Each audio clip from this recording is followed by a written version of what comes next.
Hello, my name is Olivia and I'm a Young Rep and Young Trustee for Epilepsy. Today I'll be speaking with Professor Helen Cross, who is the Prince of Wales Chair of Childhood Epilepsy and Head of Department Neuroscience Programme at UCL Great Ormond Street Institute of Child Health, Honorary Consultant in Paediatric Neurology, Great Ormond Street Hospital for Children. So hello. Hello, nice to meet you. Lovely to meet you too. I have some questions to ask you today for the Young Epilepsy channel. There are 5, so let's go. So the first question is, what is your role at Young Epilepsy and your role nationally for children and young people with epilepsy? Okay. So as you highlighted, I have quite a long job title, but in addition to that, I have a role at Young Epilepsy because my role stretches to being a trustee and also the lead for research at Young Epilepsy and across what we call the epilepsy network of people across UCL and Great Ormond Street Hospital as well. It's quite a long title. I am first and foremost a doctor. I'm what we call a paediatric neurologist. So I have trained as a children's doctor, and then I became a specialist in neurology, which is brains and muscles. And then I specialised even further in epilepsy, particularly what we would call complex epilepsy, where there may be difficulty in controlling seizures and other problems.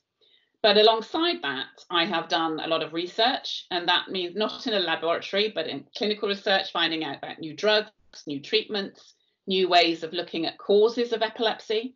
And through that, I have become a professor. And my research role continues. I'm a professor at University College London, but also I do the research across Young Epilepsy as well as UCL and take that forward. We have a big research programme. We have an annual report that we produce, and we've done that over the past 10 years. We've also have an annual meeting where we bring all the researchers together, all those contributing to research, to discuss it. That always occurs in January, and find out about new ways forward, new research projects that we might be able to take, and how also we translate what we've done or found out into what that means for our patients. Because actually, always we have to think about and I'm not sure I should call you patients, clients, customers with epilepsy. It's only relevant if what we find out can be translated back to what we do in clinical practice. So that's really important. As a trustee at Young Epilepsy, I sit on the oversight board and I have done since I started, which is in 2008, as a professor at the Prince of Wales Chair, although I have to say I've had an association with Young Epilepsy for a very long time, since 1992, which is before most of the young people have been born. Yeah, a long time. I'm quite old. So I've known it a long time, but I sit on the oversight board. I'm a trustee and I advise on health issues. I advise on the medical side and also have a lot to do with what's going on in the health centre, the medical centre at Young Epilepsy. From a national point of view, I sit here as an expert, key opinion leader, whatever you want to call it. I get referrals from, I still look after patients. I get referrals from around the country. But what I also do is I chair another board at a body, the Royal College of Paediatrics and Child Health. We have an epilepsy board where we have representation from all the bodies that have anything to do with epilepsy in the UK. To try and make sure that we have a coordinated approach to what we do, that we don't reinvent the wheel with anything. I also am currently sit on the topic, I'm an advisor to the new NICE guidelines. The NICE guidelines are what the guidelines that direct doctors about how to diagnose and manage epilepsy. We're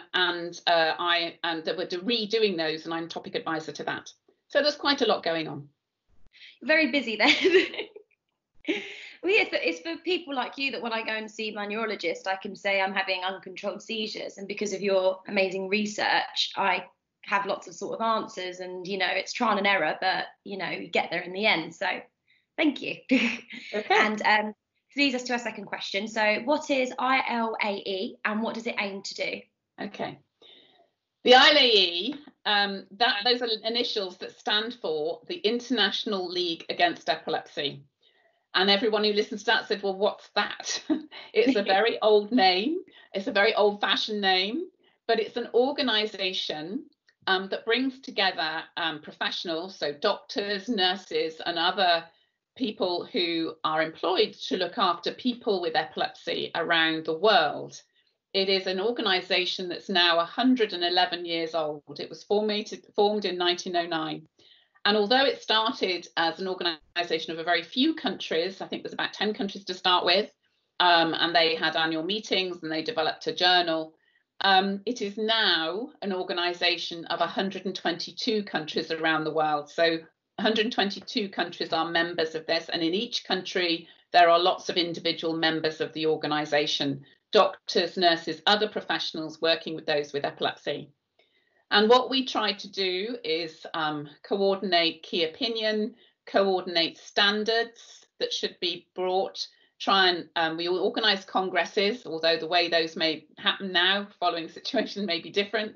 We also have journals where we publish research, but also education is key, teaching or making sure professionals know about the standards, about the optimising management of individuals with epilepsy, and making sure that we reach out to many different levels. You know, in the UK, we have the NHS. Everybody's become very aware of the NHS even more, perhaps in the current situation. In other countries, it's not, medical care is not so apparent. It's not so easy to get the medication that may be needed. And we try and advocate for that. We try and help with that. So there are lots of things we do to try and improve the care or maintain the care of individuals with epilepsy around the world. I think it's really nice for someone like me who has epilepsy to know that even around the world you're sort of not alone, and there are people who we don't even know helping us to sort of tackle this and sort of not find a cure, but, you know, tackle it head on. So again, thank you. Many thanks. So the third question I have to ask is, what is your role and what does it mean? Okay. So in the International League Against Epilepsy, the way we have managed the situation is we have, again, some oversight committees. So we have what's called an elected management committee and executive committee. So we have the management committee, which is the president and a treasurer and a secretary and a vice president. And then we also have the executive, because we have regional boards. So we have a board for each of 6 different regions around the world. So, for example, Europe, Asia, the Americas, Latin America, Africa, and Eastern Mediterranean. And so we have a term of office of 4 years. It's not, I don't know if we don't get paid to do this. This is like voluntary, but actually it's because we're all very passionate about what we do. We want to move things forward. And so 7 years ago, I was elected to the management committee, the oversight committee. The elections have to come from all the countries. And I was the first woman to be elected to the management committee. I know it's a bit embarrassing considering this organisation started in 1909 and it took till 7 years ago for them to do that. And so I worked as secretary to start with, which is, it sounds like I do all the typing, but that's not exactly what we did. We sort of have to organise different things. And then for the past 3 years and until next year, I am the treasurer, which means I have oversight of the money. And there's we try and utilise money to different tasks to ensure the guidelines and the recommendations and the education. So trying to make sure of that. And we get money in from various things such as the journal and our congresses in order to try and utilise that. What's a great honour this year is the elections have already occurred for the presidency from 2021. And I have been elected president. Well done. 2021 to 2025. A huge honour, a huge challenge, but again, the first woman president of the ILEA. So I don't, that's not the reason I've done it, obviously, because I'm passionate about what we do. But it'll be a huge honour to take that forward. So I will be president from 2021. Yeah. You're really yeah. Well. Yeah. Wow.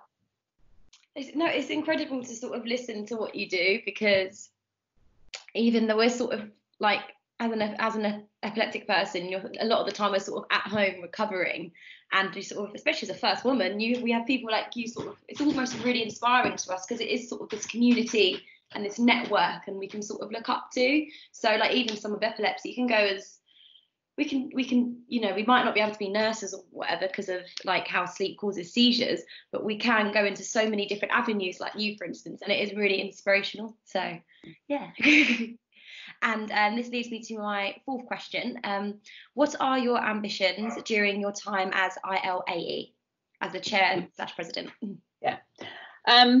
I think what I really want to do is make sure that we continue to do the work that we're doing, okay, and especially expanding in the area of the education. We have so many challenges with that, reaching different people around the world, but also we have so much technology, and we're launching a specific education academy in the summer, which will reach out to many different professionals. And I hope that that will raise standards and give people the opportunity to learn new things. What we have to remember that so much has changed in our understanding of the epilepsies over the last 10 years. We are moving towards the fact that we're having much more understanding of what causes it in many individuals, and that will make a difference to treatment. And we need to be prepared to educate people with regard to that, rather than them sticking to the way they've treated epilepsy over the past 20, 30 years. So when it comes to what difference, what I want to do, yes, I want to make sure that's continued, but I also want to make sure that we listen to everybody at a local level and that we are making a difference to them. So it's all very well us at the top saying, oh, this is what we need to do and this is the way we need to go, but it needs to make a difference at a local level as well. And as I said, we have 122 countries that are members. They all have different needs. There are different ways we can help different countries, not least in the way they implement what we suggest at a local level, how they advocate or try and speak up for what they do at a local level within their healthcare systems, and making sure that epilepsy is really on the agenda. So my ambitions are to do that, to link what we do at an oversight level to really what we do at a local level. Well, yeah, I think you're right. And like education is always key. So, and the more you educate people, the more they'll understand this condition and how to help, I guess. So yeah, and reach sort of us little people here is great. So the fifth and final question I have to ask is, how will it make a difference to me and other young people suffering from neurological conditions? Yeah. Well, the first thing is to remember is I am a paediatric neurologist, and that means I have always been involved in children up until late teenage. I don't like to say there's a cutoff because even though I'm often told I should, age cutoff. And I think the issue, there's a very important aspect, is that's transitioning to adulthood and transitioning to care in adulthood. And not only that, we in paediatrics have a lot of understanding of a lot of the causes, and that needs to be translated into adult practice around the world. I think, yes, the adult physicians have been able to teach us a bit, but actually I think now is the time for us as paediatricians to teach the adult neurologists about complex epilepsies and how much more we can now do for individuals with complex epilepsy. So what I hope in my time as to how much that'll make a difference, as I said, is by ensuring that information is transmitted, that we ensure that transition is really remembered in different areas and different countries, and therefore that care is maintained into adulthood appropriately as it has in childhood. So that's where I think the difference I hope the difference will be made. And that's the message I want to get out there. No, I think that's really important, because when I had a great specialist pediatric neurologist, we had such a great relationship, and I love my specialist neurologist now, and I'm with her at King's. But the transition is so difficult, and that's when my seizures were at its worst. So yeah. Well, so often that's the case, because things don't go right. You're going through lots of changes. The whole system. Where do you go? You're leaving school. The transition is really an issue. And don't get me wrong, there are a lot of adult specialists out there who really understand it. But it's getting that message, getting that transition experience appropriate and not so traumatic for many individuals. And yet again, in some areas, it's really looked at in a careful way, but there are so many gaps. And I think that's where we need to make a difference. No, I agree. Yeah,